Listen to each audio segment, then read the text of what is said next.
Hey guys, welcome back to my channel Amishi. कैसे हैं आप सब लोग? आई होप आप सब लोग बहुत बढ़िया हैं, मेरी वीडियोस को देख रहे हैं और बहुत सारा एंजॉय कर रहे हैं। सो आज के वीडियो में हम बात करने वाले हैं सेकंड ट्राइमेस्टर के बारे में। कहा जाता है कि सेकंड ट्राइमेस्टर आपका होता है गोल्डन ट्राइमेस्टर, क्योंकि जो भी आपकी नोजिया, आपकी वॉमिटिंग, इस तरीके की प्रॉब्लम्स होती हैं वो सारी की सारी खत्म होने की कगार पे होती हैं। इस फेज में आप अपने बच्चे के साथ बहुत अच्छा कम्युनिकेशन स्टैब्लिश कर सकते हैं, आपको उसके मूवमेंट्स फील होते हैं, सारी चीजें आपको फील होती हैं। बहुत हैप्पी फेज कहा गया है सेकंड ट्राइमेस्टर। तो मेरा सेकंड ट्राइमेस्टर कैसा रहा आज मैं आप लोगों के साथ शेयर करने वाली हूँ। किन किन चीजों का आपको बहुत ज्यादा ध्यान रखना है इस ट्राइमेस्टर में, ये सब भी आपके साथ शेयर करूंगी। तो प्लीज वीडियो को अंत तक जरूर देखिएगा। एंड हाँ, अगर अभी तक आपने चैनल को सब्सक्राइब नहीं किया है तो चैनल को सब्सक्राइब जरूर कर लीजिएगा। एंड अपने फ्रेंड्स एंड फैमिली के साथ इस वीडियो को शेयर करना बिल्कुल ना भूलिएगा, क्योंकि जो भी अपकमिंग मॉम टू बी हैं उनके लिए ये वीडियो हेल्पफुल हो सके। So let's get started. So 4th, 5th and 6th month जो होता है वो होता है आपका सेकेंड ट्राइमेस्टर। फर्स्ट ट्राइमेस्टर मेरा कैसा रहा मैं आप लोगों के साथ ऑलरेडी शेयर कर चुकी हूँ। अगर वीडियो अभी तक नहीं देखा तो डिस्क्रिप्शन में लिंक दे दूंगी, जाकर के जरूर देख लीजिएगा। तो सेकेंड ट्राइमेस्टर आते आते जो मेरी वॉमिटिंग का जो फेज था वो काफ़ी हद तक सही हो चुका था, काफ़ी हद तक ठीक हो चुका था। तो वापस से मैंने तैयारी कर ली कानपुर जाने की, क्योंकि मैं अपने फर्स्ट सेमेस्टर में मम्मी के पास आ गई थी तबीयत खराब होने की वजह से। करवा चौथ का वक्त था और मैंने डिसाइड किया कि मैं वापस से कानपुर जाती हूँ, क्योंकि मैंने ये सोचा था कि जब मेरा थर्ड ट्राइमेस्टर स्टार्ट होगा वो फेज थोड़ा ज़्यादा सा मतलब वैल्यूएबल होता है और हमें कभी भी डॉक्टर के पास जाना पड़ सकता है। तो मैंने सोचा था कि थर्ड ट्राइमेस्टर मैं अपना लखनऊ में स्पेंड करूँगी, अपने ससुराल में, एंड बाकी फिर अभी चलते हैं, अभी तो तबीयत ठीक हो गई। तो मैं वापस से कानपुर चली गई।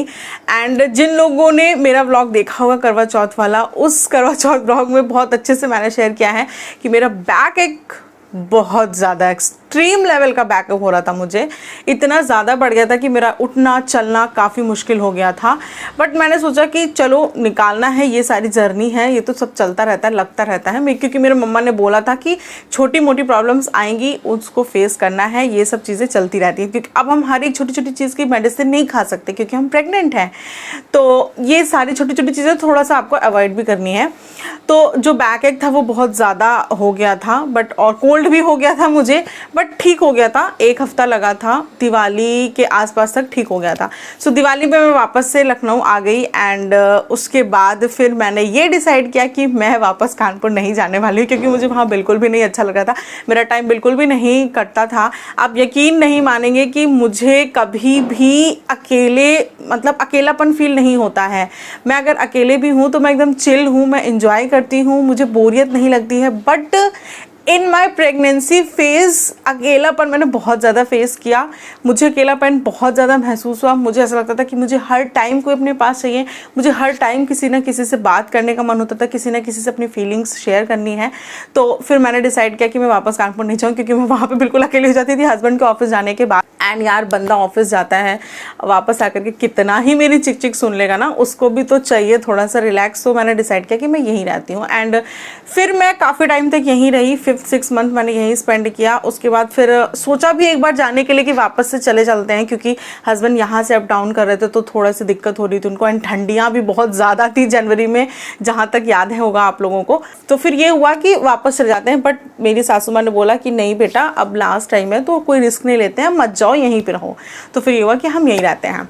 सो जो मेरा 4th मंथ अच्छे से गया, 5th मंथ में मेरे साथ एक अगेन बहुत ही ड्रास्टिक सी चीज़ हो गई।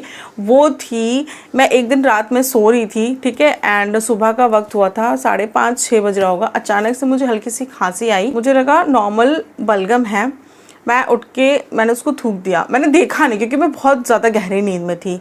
मेरी स्टुपिडिटी आप देखिए, मैं बहुत गहरी नींद में थी, तो मैंने उसको देखा नहीं, ठीक है। एंड उसका मैं वापस आके लेट गई। उसका फिर मेरे को फिर से खांसी है। अब जैसे आपको जब 1-2 बार खांसी है तो आपकी नींद ना टूट सी जाती है। फिर मैं उठ के गई वापस से सिंक में थूकने के लिए। देन मेरी नज़र पड़ी कि उसमें तो ब्लड निकल रहा है। ओ माय गॉड, मेरे पैरों तले से ज़मीन खिसक गई। मैं इतना ज़्यादा डर गई। फिर मैंने फटाफट से अपने हस्बैंड को उठाया, मैंने कहा बाबू देखो ये क्या हो गया है, ब्लड कैसे निकल रहा है। आज तक मेरे साथ कभी ऐसा नहीं हुआ, मतलब मुझे खांसी जब आती है तो कभी कभी बहुत बिगड़ जाती है खांसी, बट कभी ब्लड वगैरह ये सब नहीं आता। मैं बहुत ज़्यादा डर गई थी, बहुत ही ज़्यादा डर गई थी। एंड मेरे आंसू तो बिल्कुल रुक ही नहीं रहे थे। मुझे ऐसा लग रहा था शिट मुझे कुछ हो ना जाए। यकीन मानिए फर्स्ट टाइम था ऐसा ज़िंदगी में कि मुझे मौत से डर लगा। एंड यू नो ना, आपके दिमाग में बहुत सारी चीज़ें चलने लग जाती है। मेरे को सिर्फ कहीं मुझे कैंसर तो नहीं हो गया, कहीं मुझे टीवी तो नहीं होगी, मेरे दिमाग में ये सारी चीज़ें बहुत ज़्यादा चलने। तो मुझे खुद से ज़्यादा मेरी बेबी की टेंशन हो रही थी कि ऐसा तो नहीं है कि बेबी को कोई प्रॉब्लम हो गई है जिसकी वजह से मुझे ऐसे ब्लड आ रहा है। बट फिर भी मैं थोड़ा सा सोची थी कि मुंह से तो ब्लड नहीं आना चाहिए। मेरे हस्बैंड ने मेरे को अगेन काम किया, because he is the calmest person in the world. वो हर एक सिचुएशन को बहुत कामली हैंडल करते हैं। तो उन्होंने मेरे को बहुत समझाया कि नहीं बाबू ऐसा कुछ नहीं होगा, और हम चलते हैं डॉक्टर के पास, चलते हैं, हम दिखाते हैं अच्छे से कि क्या है सारी चीज़ें। पहले देख लो, समझ लो, जान लो कि क्या प्रॉब्लम है, उसके बाद परेशान हो। ऐसे पहले परेशान होने का कोई मतलब नहीं है। गायनी है वो 10 बजे बैठती हैं, फिर 10 बजे किसी तरीके से अपने आप को होल्ड करके, किसी तरह से अपने मन को समझा करके। अभी तो मैं जितना हंस के बता रही हूँ ना आपको, वो टाइम पे बिल्कुल फेस पे हंसी नहीं आ रही थी। एंड ऐसा लग रहा था कि शिट, मतलब शिट। सच में प्रेगनेंसी बहुत बहुत बहुत टफ फेज़ होता है लाइफ का। पता नहीं लोग कैसे इतना इंजॉय कर लेते हैं। अच्छी बात है जो लोग इंजॉय करते हैं, बहुत अच्छी बात है यार। भगवान करे कि सब अपनी प्रेगनेंसी को बहुत इंजॉय करें, किसी को भी किसी भी तरीके की कोई भी प्रॉब्लम ना हो। बट मैं एक बात कह रही हूँ कि प्रॉब्लम होती है, इट इज़ नॉट ईजी। आपको हर एक तरीके की सिचुएशन के लिए, हर एक तरीके की चीज़ के लिए बिल्कुल रेडी रहना है। तो फिर ये था कि हम डॉक्टर के पास गए, हमने सारे चेकअप कराए, सारे टेस्ट कराए, सब कुछ करवाया। एंड लकीली कोई भी प्रॉब्लम नहीं निकली। मेरे जो फिजिशियन थे उन्होंने बोला कि ऐसा कभी कभी हो जाता है, आपकी लेटने की जो पोजीशन है वो कभी कभी इधर उधर हो जाती है। एंड क्योंकि आपको 1-2 महीने पहले कोल्ड था, उसकी वजह से भी कभी कभी ऐसा हो जाता है, नाक से आपका ब्लड जो है मुंह से निकल जाता है। इतना घबराने की कोई ज़रूरत नहीं है। मैं एक चीज़ और शेयर करना चाहूँगी, जो उस टाइम पे मेरे को फिजिशियन थे जिनको मैंने कंसल्ट किया था, उन्होंने बहुत कामली और बहुत ही पोटेंशियल के साथ मुझे चीज़ों को समझाया। उन्होंने मेरा हाथ पकड़ के मेरे को बोला कि आप माँ बनने वाले हो तो you have to be strong. आप यकीन रखिए खुद पे कि आपको कुछ नहीं होगा, आपके बच्चे को कुछ नहीं होगा। Touch wood. मैं एक चीज़ बोलना चाहूँगी कि मेरी प्रेगनेंसी में मुझे डॉक्टर्स बहुत अच्छे मिले, सच में बहुत अच्छे डॉक्टर्स मिले। मुझे उनका काफ़ी ज़्यादा सपोर्ट रहा। तो उनसे बात करके, जो मेरे फिजिशियन थे उनसे बात करके मुझे बहुत अच्छा लगा। मेरे अंदर भी थोड़ा सा, जितना मैं वीक फील कर रही थी, फिर मैं अगेन स्ट्रॉन्ग फील करने लगी। एंड मैंने कहा कुछ नहीं है, चिल आउट और चलते हैं अच्छे से घर। सब कुछ अच्छे से रहा, सारे रिपोर्ट्स अच्छे से थी। एंड देन 5th मंथ और 6th मंथ भी अच्छे से निकल गया, कोई प्रॉब्लम नहीं हुई किसी भी तरीके की। बहुत अच्छे से इंजॉय किया। सो ये था मेरा सेकेंड ट्राइमेस्टर जो मैंने आप लोग के साथ शेयर कर दिया। थोड़ी साइंटिफिक बात कर लेते हैं। 13 वीक्स से लेकर के 27 वीक्स का जो टाइम होता है वो होता है आपका सेकेंड ट्राइमेस्टर। इस ट्राइमेस्टर में आपका जो बेबी होता है वो रैपिडली ग्रो कर रहा होता है। मतलब उसकी बोन्स बहुत स्ट्रांग होती हैं, उसकी आईलैशेस आती हैं, मतलब बहुत सारी चीज़ें, उसकी स्किन डेवलप होती हैं। तो ये सारी चीज़ें बहुत रैपिडली ग्रो कर रही होती हैं। इसलिए आपको अपने खाने पीने पे बहुत ज़्यादा ध्यान देना है। आप पहली चीज़ तो मैंने सबको बोला प्रेगनेंसी में जो मन करे वो खाओ, ठीक है, ऐसा कुछ नहीं क्या नहीं कर। लेकिन जो सबसे ज़्यादा आपको ध्यान देना है, आपके कैल्शियम बहुत इंपॉर्टेंट है, बिकॉज बोन्स बन रही होती हैं, यू नो। तो बोन्स के लिए calcium is very mandatory. And then आपको आयरन है, आप अपनी खाने में हरी सब्जियों को बहुत ज़्यादा इंक्लूड करिए। प्रोटीन बहुत ज़्यादा हाई मात्रा में आपको इंटेक करना है। आप दाल ज़रूर खाइए, किसी ना किसी फॉर्म में दाल ज़रूर खाइए, कोई ना कोई दाल ज़रूर खाइए, बहुत इंपॉर्टेंट है ये। तो आपका आयरन, आपका कैल्शियम, आपका प्रोटीन सबसे ज़्यादा इंपॉर्टेंट है, ये आपको इंटेक करना ही करना है। हालांकि जब आपका सेकेंड ट्राइमेस्टर स्टार्ट होगा फिर आपके डॉक्टर्स जो हैं वो आपको सप्लीमेंट्री भी देने लगेंगे, कैल्शियम, आयरन, प्रोटीन की, इन सारी चीज़ों की। बट आपको अपने फूड में इन चीज़ों का जो अनुपात है जिसको कहेंगे वो बहुत ज़्यादा हाई करना है। अनदर थिंग जो आपको सबसे अच्छे से इस फेज में करनी है वो ये है कि आपको आपके बेबी के साथ बहुत सारा टाइम स्पेंड करना है, बहुत सारा। अब आपका बेबी आपको सुन सकता है, आपको महसूस कर सकता है, आप अच्छे से बातें करिए उससे। मतलब ये टाइम जो होता है आप बॉन्ड क्रिएट करते हो अपने बेबी के साथ। सच में ऐसा होता है, सच मानिए ऐसा होता है। आप उससे बातें करने लगोगे एंड आपको मूवमेंट भी स्टार्ट हो जाते हैं। ऐसा हो कहते हैं लोग कि 5th मंथ में आपको मूवमेंट स्टार्ट हो जाते हैं। मेरे को तो नहीं हुए थे, मेरे को 6 मंथ से मूवमेंट स्टार्ट होता है। हाँ, 1 दिसंबर को ही मेरे को मूवमेंट स्टार्ट हुआ। 6 मंथ में जो एक और टेंशन मेरे दिमाग में क्लिक हुई थी वो ये थी कि सब लोग बोल रहे थे कि मूवमेंट स्टार्ट हो जाते हैं, अब तक तुम्हें मूवमेंट क्यों नहीं हो रहे, तुम्हें मूवमेंट क्यों नहीं हो रहे। एक तो फर्स्ट बेबी, पता भी नहीं चलता कैसे मूवमेंट होते हैं। हो सकता है मेरे को मूवमेंट होते हो बट मेरे को पता नहीं चल रहा था। सब लोग बोल रहे थे कि ऐसा होता है, ऐसा होता है, और ऐसा लगे कि कुछ ब्लिंक किया बट पता नहीं, मेरे को ऐसा फील नहीं होता। तो अब मेरे को एक और टेंशन हो गई, मेरा बेबी मूव नहीं हो रहा है, मेरा बेबी मूव नहीं हो रहा है। देन फिर मैं अपनी गायनेकोलॉजिस्ट का सर खाने चली गई। फिर उन्होंने मेरे को बोला ऐसे कैसे नहीं मूव हो रहा है। फिर उन्होंने मेरे को दिखाया, देखो स्क्रीन पर दिखाया, देखो तुम्हारा बेबी कितने अच्छे से मूव हो रहा है, बहुत एक्टिव है तुम्हारा बेबी, तो इसकी टेंशन लेने की कोई ज़रूरत नहीं है। पता है यार, प्रेगनेंसी में ना आप हर एक छोटी छोटी चीज़ के लिए परेशान हो जाओगे। सच बता रही हूँ, हर एक छोटी छोटी चीज़ के लिए परेशान हो जाओगे। इसके लिए सबसे इम्पॉर्टेंट जो है वो ये है कि आप अपने आसपास किसी ना किसी को रखिए। शायद यही रीज़न था कि मुझे अकेले अच्छा नहीं लग रहा था एंड फिर मैंने डिसाइड किया कि मैं फैमिली के साथ रहना प्रेफर करूँ, क्योंकि जब आप अपने मन की बात किसी से कह देते हो तो आप बेटर फील करते हो, ये फैक्ट है। तो आपको अकेले नहीं रहना है। कोशिश करिए आप प्रेगनेंसी में अकेले नहीं रहिए। अगर कोई भी है आपके साथ में, आप उसके साथ रहिए। अब नहीं है तो फिर कोई बात ही नहीं है, उसको तो कुछ नहीं कर सकते। बट हाँ, अगर आपकी फैमिली है तो आप कोशिश करिए अपनी फैमिली के साथ रहने की। तो मैंने पहले भी बताया कि इस फेज़ में आपका बेबी मूव करने लग जाता है, आपको मूवमेंट्स फील होंगे। आप चाहें तो उनको रिकॉर्ड भी कर सकते हैं।